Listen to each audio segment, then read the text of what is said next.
quero falar desse mês de abril, que é um mês extremamente significativo para nós espíritas, porque é o mês em que foi lançado o Livro dos Espíritos, em 1857, no dia 18 de abril de 1857, e o mês também que foi lançado o Evangelho segundo o Espiritismo, em 15 de abril de 1864. Ou seja, está fazendo 160 anos do Evangelho segundo o Espiritismo nesse ano. E lembrar da figura principal da doutrina espírita, o nosso codificador, Allan Kardec, com todo o seu sacrifício, com todo o seu esforço.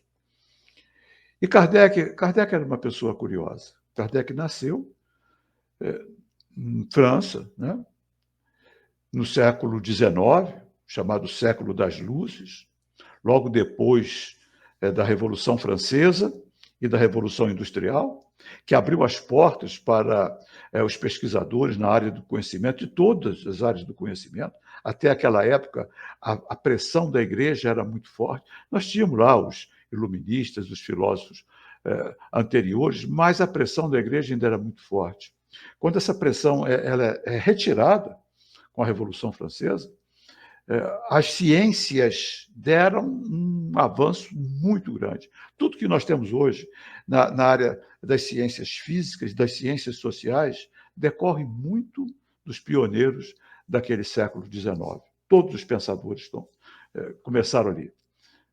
Em todas as áreas do conhecimento, eletricidade, magnetismo, a área da sociologia, com Marx, independente da gente ter simpatia ou não, nas questões sociais, tudo, na área da psicologia também, tudo começou, as sementes foram plantadas ali e começaram a se expandir. E Kardec era um homem dessa época, era um homem do conhecimento, estudou com Pestalozzi na Suíça, então era um pedagogo, ele foi um continuador da obra de Pestalozzi, era um homem versado em várias áreas do conhecimento, era um poliglota, falava francês, obviamente, inglês, alemão, italiano e holandês.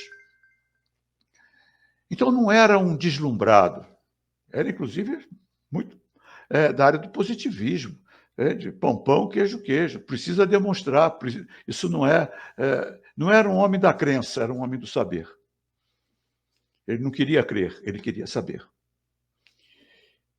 Talvez tenha passado pelas religiões do seu tempo, en passant, quando ele nasceu na França, um país católico, então conheceu o catolicismo. Foi morar na Suíça, passou um bom tempo na Suíça, país protestante, conheceu o protestantismo. Mas até onde se sabe, não temos noção se Kardec era afiliado a algum tipo de corrente religiosa. Ao que tudo indica, não. Então não era um homem dessa área mais metafísica. E quando ele é informado por um amigo daquele fenômeno que estava acontecendo, das pancadas, mesas girantes, sons, movimento de objetos, que aconteceu assim, em larga escala.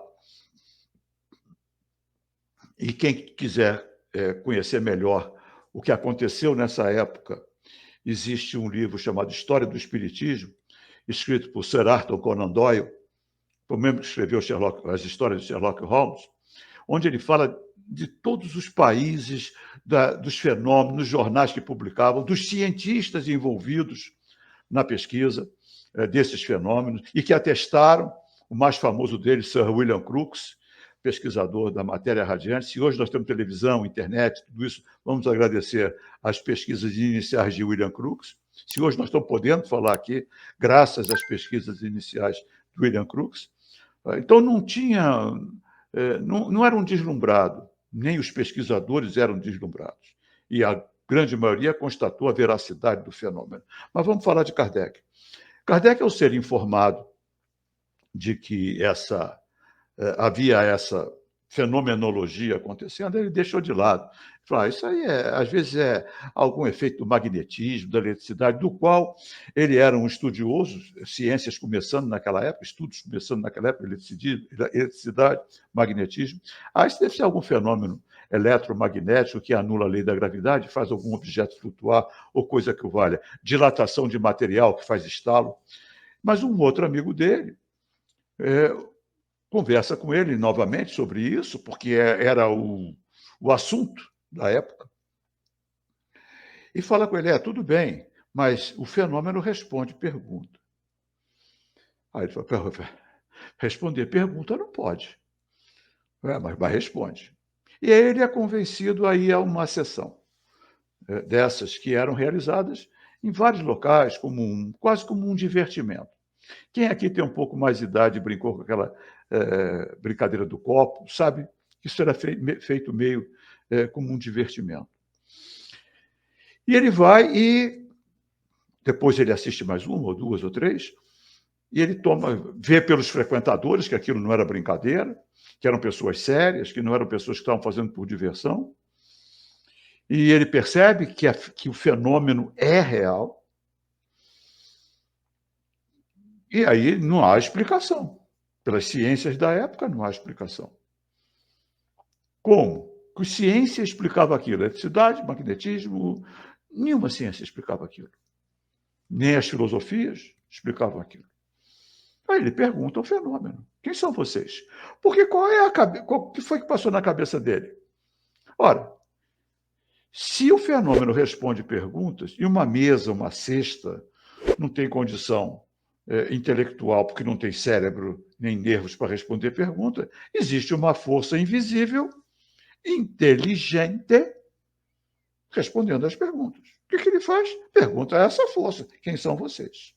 Resposta: somos as almas dos homens que viveram na Terra e que hoje estão numa outra dimensão.